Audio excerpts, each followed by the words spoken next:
onward we go to tricky words. Set number 3, we got the monkey with the Jamaican-looking hat here. Perhaps he's on the Cool Runnings bobsled team. But I digress from my movie reference there to introduce tricky word set 3, our third unit of 4 that we will cover, sophomores 2020. Start your engines, and here we go. Precede and proceed. Thinking, Mr. McClung, first of all, I need you to precede. Define that word for me, first of all, before we even do anything. What the heck does it mean to precede? For most babies, crawling precedes walking. Precede means to come before. All right. What do you do before you do something else? Hopefully, getting dressed and brushing your teeth precedes getting on the bus in the morning. Otherwise, you'll have bad breath and not enough clothing to enter school. Proceed means to continue. Student is speaking. Teacher introduces with a question or comment. Says the student, please proceed. Continue reading that for us to follow along. Precede versus proceed. Second pairing. Pull against pull. Sound exactly the same. However, P-O-L-L can be a verb. Let's poll the audience. I'm curious how many of you believe in this. Hands go up. 17 out of 22 of you agree to that. Also, the polls can be a physical location like the image here, okay? So, poll the audience can be a verb. Some of you may watch Who Wants to Be a Millionaire is back on, I forget what channel, NBC, ABC, one of the C's, CBS, heck, I don't remember. Anyway, you can see it on TV, check it out. Pretty good stuff. Poll the audience. All right, let's get their opinions. Go to the polls. Whereas P-O-L-E is a physical, slender piece of wood or metal, similar to the one you can see there that may be used for like a shower rod. A pull. Get away from that telephone. Pull. Advise and advice. So you're probably going to admit that this is a tricky one, right? Because we have a 50-50% chance to get it right. Let's just guess. Let's just not. Advise is a verb. I advise you not to wrestle this grizzly bear. Advice, notice you hear the C instead of the aggressive S. I advise you to not wrestle this bear. My advice as a noun, okay? My recommendation with a C, don't wrestle the bear, okay? So we have the bear in both circumstances here, but advise, I advise. I recommend, I plead you not, I advise you to do this certain thing. Advice, okay, is what you will take in. I will take in your advice and I will consider it. A part and a part. Spelled the same, one has a space. A part without the space over here means separated, not together. We never see Phil and Becky apart, not together. All right. Once the couple broke up, they wanted to spend some time apart, separated in different places in the world. I want to be a part of something. I want to be the article there, I want to be a part of the football team, a member of the football team. I think this one's pretty simple here, right? So we have a part spread apart. I want to be a member of that successful volleyball team that wins the state championship every year. Just give them a bye to the final and let them play there. Were, where, and where. So I think as time passes, you people get better at this one. And I don't know if it's an autocorrect thing or what exactly it is. But were, we'll just go from left to right, past tense of are. We were at the party. Where has to do with clothes. And then where were you at the party? The word where is oftentimes a question, right? But usually it's location related. Yeah, here we go. Were, where, and where. Seen and saw.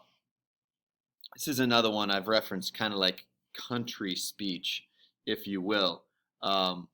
Seen is a past participle verb. He was seen last on October 19th. We have seen that before. Saw, on the other hand, I saw, they saw, Bill saw. It is the past tense of see. These words, important to remember, are in the same verb family. We start out with see.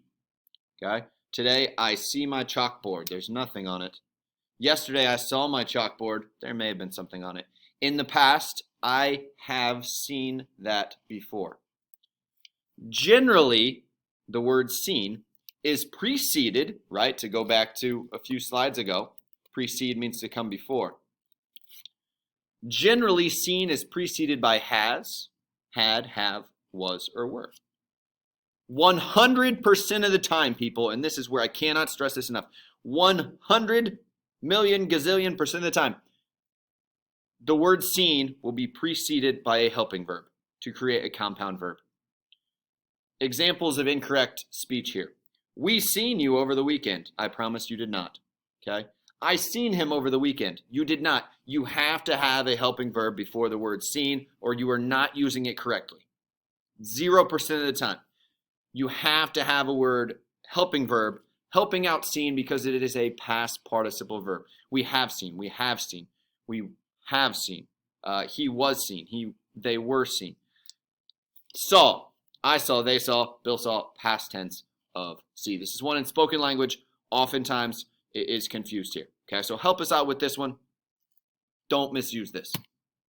Compliment versus compliment. And now you're like, McClellan, come on. You're scraping the bottom of the barrel at this point, right? Like, this one seems so small. That being said, let's learn how to do them correctly. Okay? Compliment is a noun, first of all, right? It is something you say to someone else. Thanks for the compliment. I agree. My shoes, I got on some Nikes today. Nikes. It's a nice thing to say. A compliment with an I. E, okay, and actually compliment, right, is a verb here with an E. What this means is it improves upon something else. Examples. Think about, the way you put your outfit together. A lot of you like to match your shirt with your shoes, and I'll comment in class, do you always do that, right? Your shoes complement, improve your outfit quite well today, to bring to perfection, to accentuate, right? Your hairpiece complements your eyes. It goes well together. It perfects, right? It makes you look even better than you usually do. So complement, it goes with something else and it improves it. It lifts it. Whereas compliment, you're a wonderful person. That is a compliment. If you're complimenting with an E, it is increasing. It is perfect. It is making something better. It complements your hair color. Course and course. One, okay, is a class. Thanks for signing up for your driving course today. Very, very simple. Coarse just means rough. It is an adjective, such as this alligator here on what appears to be a golf course, perhaps in Florida. The alligator's skin is coarse. Coarse with a O-A-R-S-E, means rough. Pretty simple, straightforward. Okay, so let me stretch for this one. We have quiet, we have quit, and we have quite. People, I am in a text thread. There are 8 of us, my main text thread, if you will. I'm sure some of you are in these sorts of DM conversations. And we are grown men, for the most part. Maybe we don't always act grown. But some of my friends still to this day cannot differentiate specifically between quiet and quite. And if you look at them, folks, pronounce them. Quiet. Quite. They don't look the same, right? They're not pronounced the same. And then we have quit here in the middle. Quiet. Be quiet. Do not be quite. Okay? Think of the way it sounds like it's pronounced. Quiet. T ends it. She is a quiet little girl. All the vowels, pew, just put them in a row right there. She never quits. Well, you're good with that one. But the issues we see are between quite and quiet. And I cannot stress this enough. they're pronounced differently. They're spelled differently. She is quite a quiet girl, okay? She's quite a cute little girl. Quite, to a certain degree. Quiet, sound related. Quiet, quit, quite. Spell these correctly, people. Use these the right way. Weather and weather. The weather is wonderful. Clouds and stuff. Whether or not. I wonder whether the weather is wonderful. Why would you do that, Mr. McClung? Weather, clouds and stuff, versus whether or not. Pretty self-explanatory there.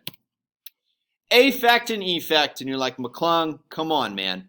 I don't know this one, and I'm just going to assume that I never will. No, that stops right now.